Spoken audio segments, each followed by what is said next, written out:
हुकूमत के तमाम दावों और कोशिशों के बावजूद यमुना नदी में आलूदगी कम नहीं हो रही है। आज सुबह ही यमुना नदी में जहरीला झाग बहता हुआ दिखाई दिया। दिल्ली के वज़ीर आला ने एक बार फिर यमुना नदी को साफ करने के अपने अज़्म का इरादा किया था, लेकिन गुज़िश्ता कई बरसों से यमुना नदी की हालत जो की तो है। अरविंद केजरीवाल ने कहा है कि दारुल हुकूमत यमुना में मुल्क का सबसे बड़ा क्लोरीनेशन प्लांट लगाया जाएगा। यहाँ का जायजा लिया हमारी साथी रचना ने। के तमाम दावों के बावजूद भी दिल्ली की यमुना नदी का प्रदूषण कम होने का नाम नहीं ले रहा है। दिल्ली की यमुना नदी में लगातार जहरीला झाग देखने के लिए मिल रहा है। पीछे आप तस्वीरों में साफ तौर से देख सकते हैं कि इस वक्त हम ITO यमुना घाट पर खड़े हुए हैं और किस तरीके से यमुना नदी में जहरीला झाग देखने के लिए मिल रहा है।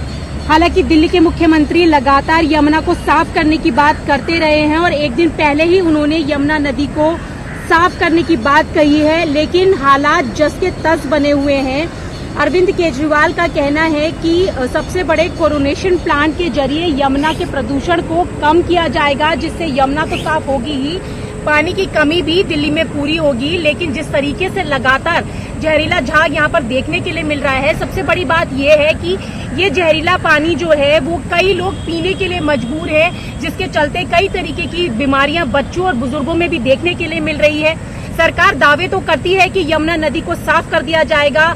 दिवाली का जब त्योहार आता है या छठ का त्योहार आता है तो ऐसे मौके पर यमुना को साफ करने की बात जरूर देखने के लिए मिलती है। और पिछली बार जिस तरीके से हमने देखा कि छठ घाटों पर पूजा के लिए मनाही की गई थी, इस तरीके की कई तरीके की राजनीति देखने के लिए मिलती है। लेकिन यमुना का हाल जस का तस है। आप साफ तौर से देख सकते हैं कि किस कदर यमुना गंदी है।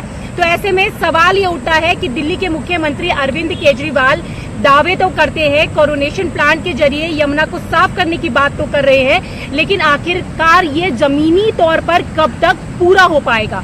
कैमरा पर्सन अंकित जैन के साथ रचना, न्यूज़ 18 दिल्ली। राजस्थान में राज्यसभा की